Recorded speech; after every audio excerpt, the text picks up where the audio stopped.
Di particolare che mi è successo? Tipo del trasloco, esatto. Però risposta distinta. Il terzo anno sono stata a Chambéry per imparare, perché prima non si poteva dire che parlassi francese. Questo è proprio il centro dove ci sono i negozietti e si vede sempre la montagna, quindi la vista è bella. Pompidou tutto. Se hai meno di 26 anni è tutto gratuito. Cioè, per i giovani, sì, anche perché con i prezzi parigini meno male che ci sia qualcosa di gratuito, perché ho scelto il francese, ma in realtà... Italia o Francia? Italia. No, volevo dire Francia.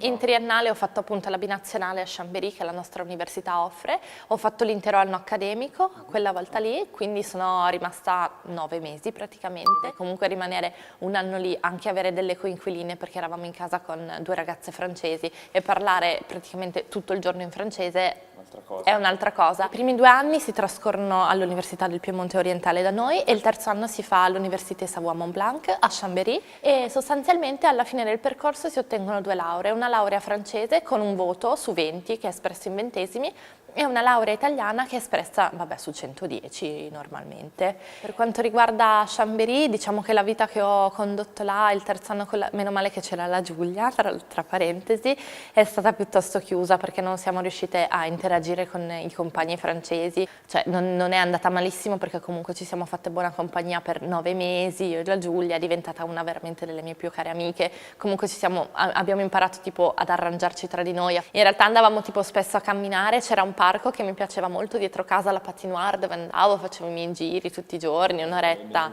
per cui abbiamo studiato tanto, però non ci siamo divertite troppo a Chambéry, ecco. Invece a Parigi è stata proprio il contrario, se ho passato mezz'ora da sola in un giorno è stato tanto. La città offre, vabbè, tante cose belle da vedere, a parte i monumenti turistici classici, qualsiasi angolo ha delle sue bellezze in sé.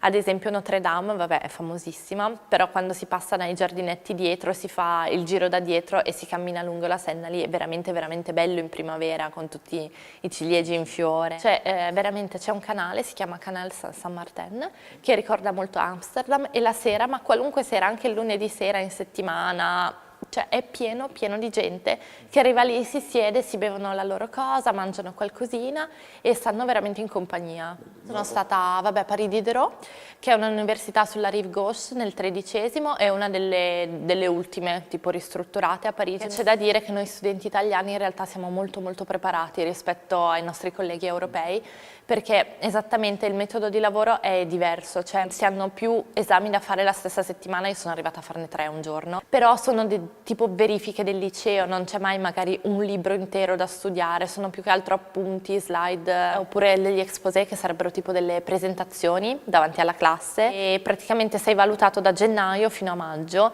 e poi si fa una media dei voti, i voti non li so ancora, quindi vediamo.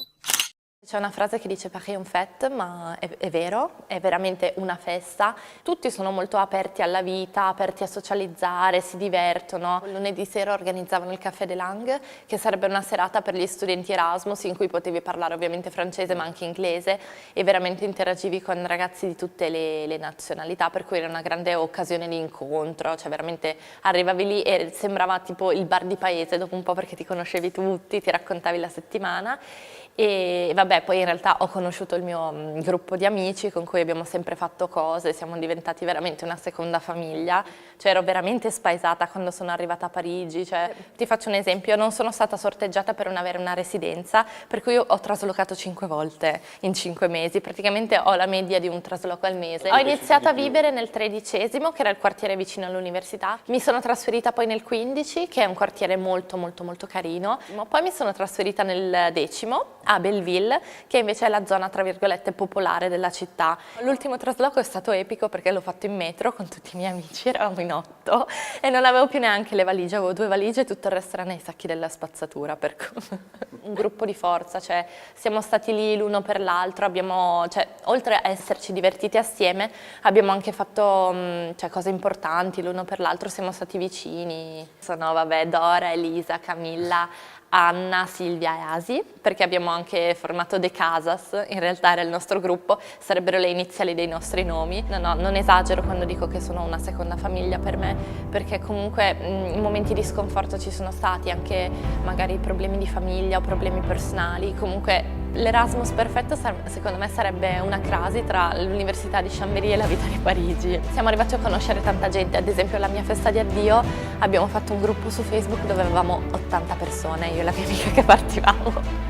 L'anno scorso di questo periodo mai mi sarei immaginata di traslocar in metro con i sacchi della spazzatura e con 8 di quelli che adesso sono i miei più cari amici. Sono cose che magari raccontate così sembrano inverosimili, invece in realtà quando le vivi diventano molto piacevoli, cioè non piacevoli magari quella mattina, però è comunque un ricordo divertente, sono esperienze di vita, ecco. L'Erasmus fa tutto parte dell'Erasmus.